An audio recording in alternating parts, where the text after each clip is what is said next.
Halo, kembali lagi dengan kami Java Football. Kali ini kami John dan Cuk akan ngosan ya. Ngosan kali ini kami akan membahas tim ini tidak akan nunggak gaji.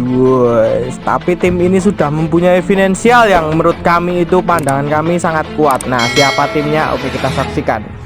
Problem sepak bola Indonesia setiap tahun yaitu mengalami berita nunggak gaji ataupun gaji telat. Wah, seperti ini sangat miris sekali ya. Mereka atlet ketika pemain itu butuh makan juga. Nah, keluarga menunggu gaji di rumah lah itu. Ini tim-tim ini menurut pandanganku itu seharusnya sudah mulai dibenahi pada tahun-tahun ini. Semoga tahun-tahun ini kita tidak mendengar lagi apa itu tim sepak bola Indonesia ini nunggak gaji ataupun terlambat membayar gaji pemain. Itu sangat miris sekali. Bahkan pemain-pemain sampai ada yang mengeluh, ada yang demo ke manajemen, ada yang tidak berani melapor ke manajemen ataupun bagaimana, itu bingung. Wah, semoga tidak ada lagi seperti ini. Kita memilih tim-tim ini itu menurut pandangan kita itu timnya itu sudah survive di Liga 1, sudah sudah mumpuni lah. Keuangan mereka itu menurut pandangan saya itu sudah stabil. Nah, dikarenakan juga manajemen klub ini itu juga sudah bagus ya. Tidak main-main mengelola tim ini. Ini ada tim siapa saja tuh? Tolong disebutkan. Ini yang keempat, ini kita awali dari Persebaya Surabaya. Ini kan klub promosi ya, tahun 2017-2018 ya. Grafiknya selalu naik ya, terutama dari segi keprofesionalan tim atau segi finansial ya.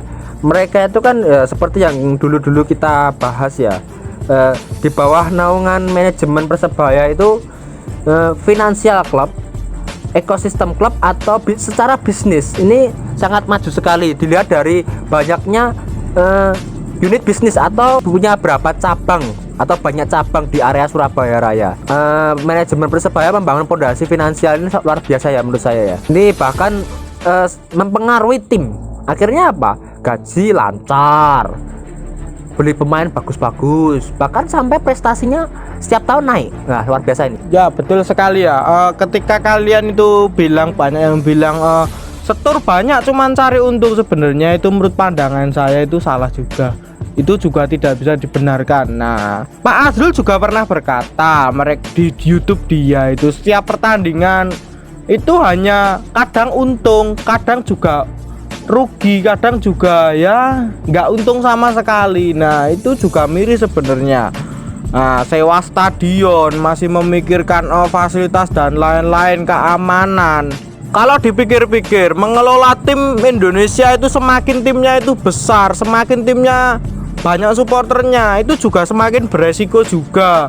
Nggak melulu soal untung, ini banyak yang rugi, itu banyak menurut pandangan saya itu.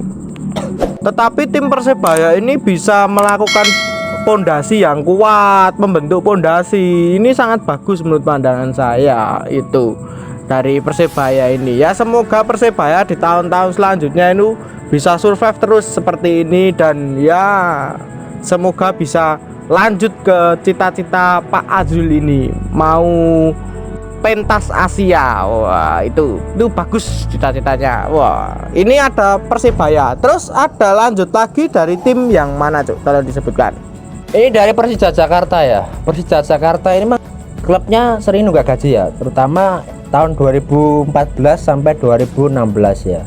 Ya kasihan sekali ya, nunggak gaji sampai berapa, utangnya Persija itu sampai miliaran. Tapi setelah era manajemen baru ya tahun 2018, mereka itu setiap tahun naik ya, naik dari segi finansial, dari segi ekonomi, dari segi bisnis. Ya bisa dilihat lah, unit bisnis Persija itu kan banyak sekali sekarang ya. Ya, pembangunan fasilitas yang dilakukan oleh manajemen Persija juga sangat luar biasa setiap tahunnya. Bahkan mereka bisa menghadirkan pemain-pemain berkualitas ya, pemain-pemain bintang ya. Dan endingnya kan ya bisa berprestasi. Berapa kali Persija berkancah di pentas AFC ya, dan endingnya juga kemarin juara Liga 1 ya. Ini kan luar biasa sekali ya. Kita lihat nanti setelah Stadion Jakarta itu jadi ya, mungkin finansialnya lebih bagus lagi ya, mungkin ya. Ya, Persija setelah peralihan manajemen yang baru, mereka itu menurut saya itu semakin survive ya. Menurut pandanganku, manajemen yang baru Persija Jakarta ini pasti bukan orang yang sembarangan juga. Woi, bisa mengurus tim sebesar ini. Bahkan banyak pemain-pemain bintang itu dihadirkan oleh Persija Jakarta. Ya, saya lihat itu dari tahun kemarin. Persija Jakarta ini terusir dari Jakarta, tidak bisa bermain di Jakarta. Wah, penontonnya itu juga jarang, juga full. Itu menurut pandanganku manajemen Persija itu pasti ya mengalami kerugian, itu pasti lah. Tetapi tim ini itu bisa survive, jalan terus. Menurut pandanganku berarti ini yang bagus manajemennya, pengaturan keuangannya. Berarti orang ini itu kuat secara finansial. Menurut pandanganku ini juga tidak main-main. Pastinya mereka, kalau menurut pandangan kami itu tahun ini dan mungkin 2 tahun ke depan atau 3 tahun atau 5 tahun ya mungkin bakal stabil terus tim ini itu. Nggak ada istilah seperti yang dikatakan si Cok ini tadi, dulu-dulu Persija sering nunggak gaji, itu mungkin sudah tidak ada lagi. Woi, ini sangat bagus menurut pandanganku tim Persija ini. Nah, selanjutnya setelah Persija Jakarta ada tim siapa lagi Cok yang menurut pandangan kita itu tim ini survive dan tidak akan nunggak gaji? Ini Persib Bandung ya.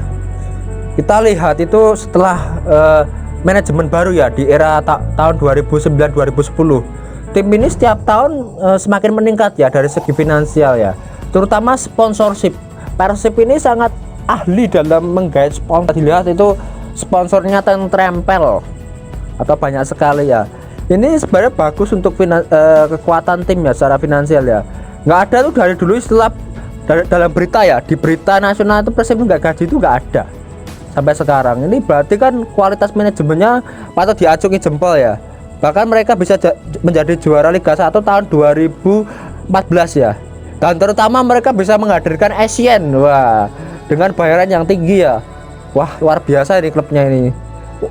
Kalau segi keuangan nggak usah diragukan lagi ya. Kalau Persib Bandung hampir sama ya kasusnya seperti Persija Jakarta.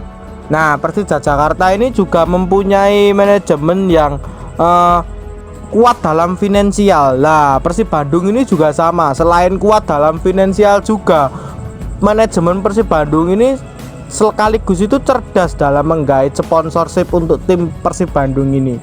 Mereka memanfaatkan kota besar seperti Bandung ini untuk menggait sponsorship, ini juga sangat bagus. Selain itu sponsornya juga ting trempel seperti jersey balap seperti ini sangat bagus untuk kemajuan tim ya. Semoga kedepannya itu sponsornya bisa simple, satu aja tetapi memberikan dampak yang besar. Itu menurut pandanganku seperti itu, seperti klub luar negeri itu ya. Kalau minimal maksimal 2 aja ya, maksimal 2.